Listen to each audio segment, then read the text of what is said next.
Jack, you've won February's Sky Bet Player of the Month. You must be really pleased with that, both for yourself and for the team. Yeah, of course, it's always nice to be recognised for performances on the pitch, and yeah, I was just really grateful when I heard the news, and yeah, really pleased, to be honest. Much of that's to do with the goals you scored in February, including the second hat-trick of the season. How good was it both to score the second hat-trick, because obviously before this season you hadn't got one yet? Yeah, exactly that. Yeah, I'd never scored a hat-trick in my career, so when I got my first one I thought, oh, amazing, I've finally done that. Didn't think for a second I'd get another one, especially in the same season. Yeah, so to get the second hat-trick of the season after the goal I got on the Tuesday against Cambridge, and yeah, which has obviously played a big part in me getting Player of the Month, it's real special month for me. Yeah, and you all say it's much more important for the team to be doing well, and we now go into the last 6 weeks or so of the season knowing exactly what's at the end of it if we do well again. Yeah, 100%. Yeah, we've got around 6 weeks to go. We've got 11 huge games, and yeah, we're going to take every game as it comes, and yeah, give ourselves the best chance of doing something special this season, which I believe the boys are capable of. Yeah, and we were in a similar position to this last season, going into this period.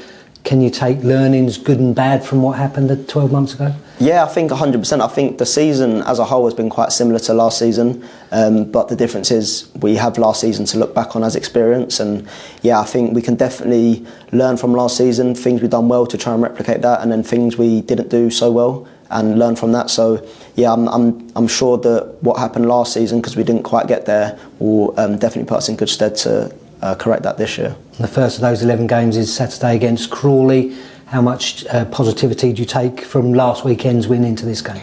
Yeah, I think last week was a really good performance. We had a few changes, lads come in and showed a real good account of themselves. Obviously after the disappointment against Salford and Chesterfield, it was a real good response after a tough week.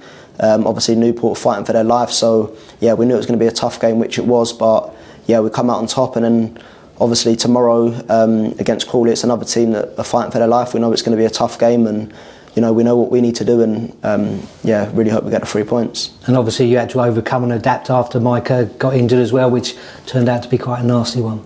Yeah, obviously never nice to see a fellow professional get injured, especially after just coming back, and you know, such a great young lad, such an amazing footballer. Yeah, so just hoping he has a real speedy recovery. I've spoke to him briefly this week. So yeah, I wish him all the best, and like you say, obviously to come on in them circumstances is never nice, but at the same time you've got to do a job for the team, and yeah, I just try to do what I can. And Crawley in a similar position towards the bottom of the league, fighting for points, but it doesn't really matter in League Two, does it? Who you play, you just have to be at your best every game. Exactly that, yeah, it's never an easy game. You know, we went there Boxing Day and we saw how good they can be. They started really well, obviously got the lead, and we ended up drawing that game, but yeah, I thought they showed a good account of themselves, and they are a really good team. I know the manager, I know a few of the players, and you know, I'm surprised that they're not higher up in the table based on that. So yeah, we know it's going to be a tough game, and yeah, we just got to try and come out on top.